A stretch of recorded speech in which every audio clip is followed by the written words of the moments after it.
عند الله الإسلام وقال عليه السلام الدين يعلو ولا يعلى أو كما قال رسول الله صلی اللہ علیہ وسلم۔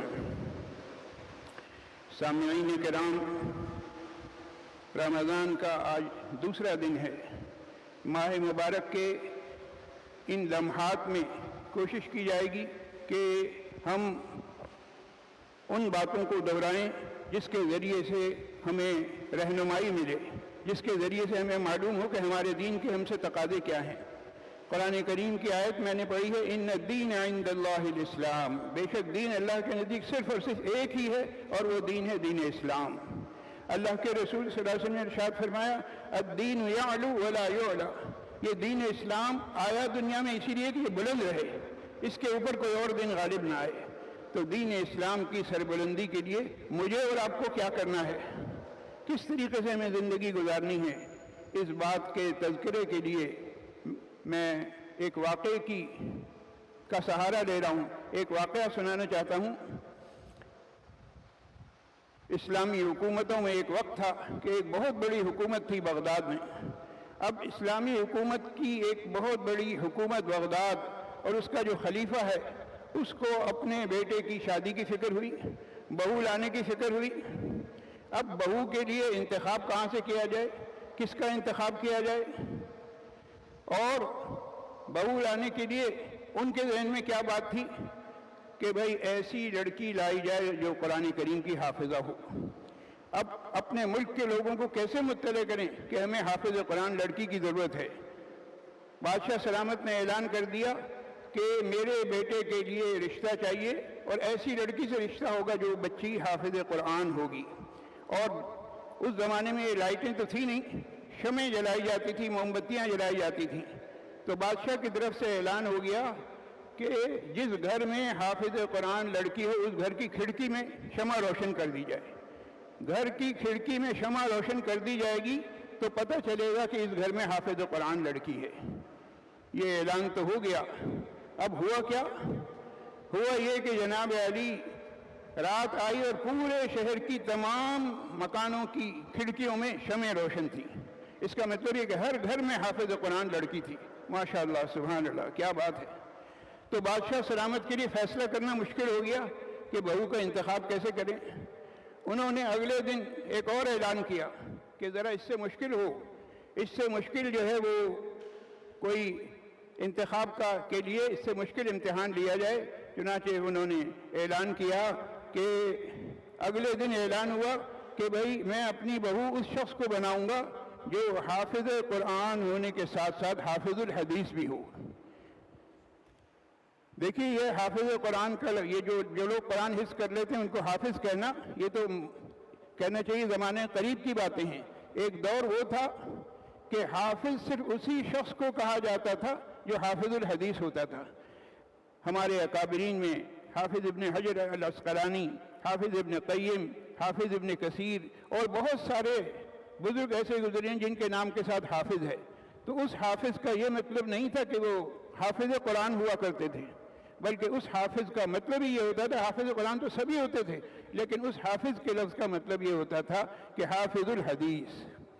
تو بادشاہ سلامت نے اعلان کر دیا کہ بھائی میں اپنی بہو اس لڑکی کو بناؤں گا جو حافظ الحدیث بھی ہو، لہذا جو لڑکی حافظ الحدیث ہو اس کے گھر کی کھڑکی میں شمع روشن کر دی جائے۔ اب بادشاہ کے اس اعلان کا نتیجہ کیا نکلا کہ پورے شہر میں ایسا ہوا کہ آدھے شہر کی کھڑکیاں روشن تھیں۔ ذرا غور کیجئے کتنا حسین منظر ہوگا کہ صاحب ہر گھر میں کھڑکی میں شمع روشن ہے، اور یہ روشنی صرف نوید نہیں سنا رہی کہ یہاں پر تاریکی نہیں ہے، بلکہ یہ بتا رہی ہے کہ اسلام کا مستقبل بہت ہی روشن ہے۔ وہ شمع اس بات کی نوید تھیں کہ ایک بہترین نسل کو پروان چڑھانے کے لیے مناسب اور بہترین تعلیم دی جا چکی ہے۔ ہم نے اپنی بچیوں کو وہ تعلیم دی ہے جس سے مائیں آگے چل کر جو ہے نا صلاح الدین ایوبی اور محمد بن قاسم کو جنم دیں گی۔ ان تمام جلنے والی روشنیوں کے لرزتے شعلوں میں ایک مضبوط اسلامی معاشرے کی جھلک نمایاں ہو رہی تھی۔ ذرا سوچئے آج اگر ایسا اعلان ہو جائے تو بتلائیے کتنے گھروں میں شمعیں روشن ہوں گی۔ اور اگر پہلے اعلان کے بجائے دوسرا اعلان ہو جائے تو یقیناً پورا شہر تاریک پڑا ہوگا۔ ہمیں غور کرنا چاہیے کہ اس کی وجہ کیا ہے۔ وجہ یہ ہے کہ آج ہمیں فضول اور بے بنیاد کاموں میں مشغول کر دیا گیا ہے۔ تعلیم کے نام پر مختلف چکروں میں پھنسا دیا گیا ہے۔ آج کی عورت کو کہا گیا ہے کہ تم جو ہے مردوں کے شانہ بشانہ رہو، مردوں کے شانہ بشانہ کھڑے ہونے کے خواب دکھا کر اسے حساب کتاب کے بھنور میں اسے دھنسا دیا گیا ہے۔ آج کی عورت کو ایک مضبوط کردار کی حامل نسل تربیت اور ایک اسلامی معاشرے کی بنیاد میں اہم کردار ادا کرنے کے لیے جو مقاصد تھے ہمارے دین کی، ان مقاصد سے بھٹکا دیا گیا ہے۔ آج کی عورت کو ٹی وی پہ بیٹھ کر مارننگ شوز میں فضول عنوانات پر بحث مباحثے اور فضول اور بے مقصد کاموں کی طرف اپنی جیسی عورتوں کو راغب کرنے پر لگا دیا گیا ہے۔ آج کی عورت کو انعامی مقابلوں میں چھینا جھپٹی کر کے 2-2 ٹکے کے تحفے حاصل کرنے پر لگا دیا گیا ہے۔ آج کی عورت نے بھٹکنا پسند کیا تو اسے بھٹکا دیا گیا۔ ہونا کیا چاہیے؟ ضرورت اس بات کی ہے کہ ہم اپنی آئندہ نسلوں کو ضروریات دین سے واقف کرائیں، پہلے دین پڑھائیں۔ جب دین قلب و دماغ میں رچ بس جائے پھر جو چاہے دنیا کی تعلیم دیں۔ دنیا کی تعلیم سے دین منع نہیں کرتا۔ دین کہتا ہے ٹھیک ہے، ضرور لڑکیاں بھی ڈاکٹر بھی بن سکتی ہیں اور مختلف فیلڈ میں جا سکتی ہیں، بلکہ میڈیکل کی فیلڈ میں لڑکیوں کی ضرورت بہت ہے، زیادہ ہے، لیکن اور بہت ساری فیلڈ میں کہنا چاہیے اگر کوئی لڑکی جانا چاہتی تو اسے منع نہیں کیا جائے گا۔ دین اسلام منع نہیں کر رہا، لیکن قبلے کو درست کر رہا ہے۔ اور قبلہ درست کس طرح سے ہوگا کہ پہلے دین کی تعلیم حاصل کرو، پہلے قرآن پڑھو، پہلے قرآنی تعلیمات سے روشناس ہو جاؤ، اس کے بعد جو دل چاہے پڑھو۔ جو بھی تم پڑھو گے انشاءاللہ العزیز تمہارا دل تمہارا دماغ درست رہے گا اور اس کی وجہ سے معاشرہ درست ہوگا، ہماری نسلیں جو ہیں وہ تباہی کا شکار ہونے سے محفوظ رہیں گی۔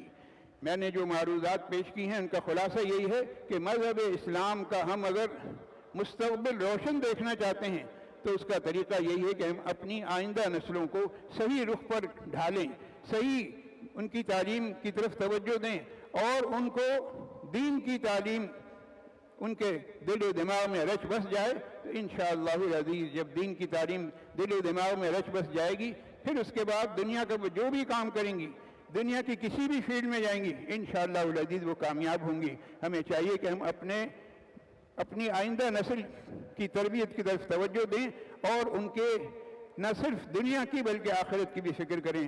اللہ تعالیٰ اس کے مطابق مجھے بھی عمل کی توفیق نصیب فرمائے اور آپ تمام حضرات کو بھی۔ وآخر دعوانا ان الحمد للہ رب العالمین۔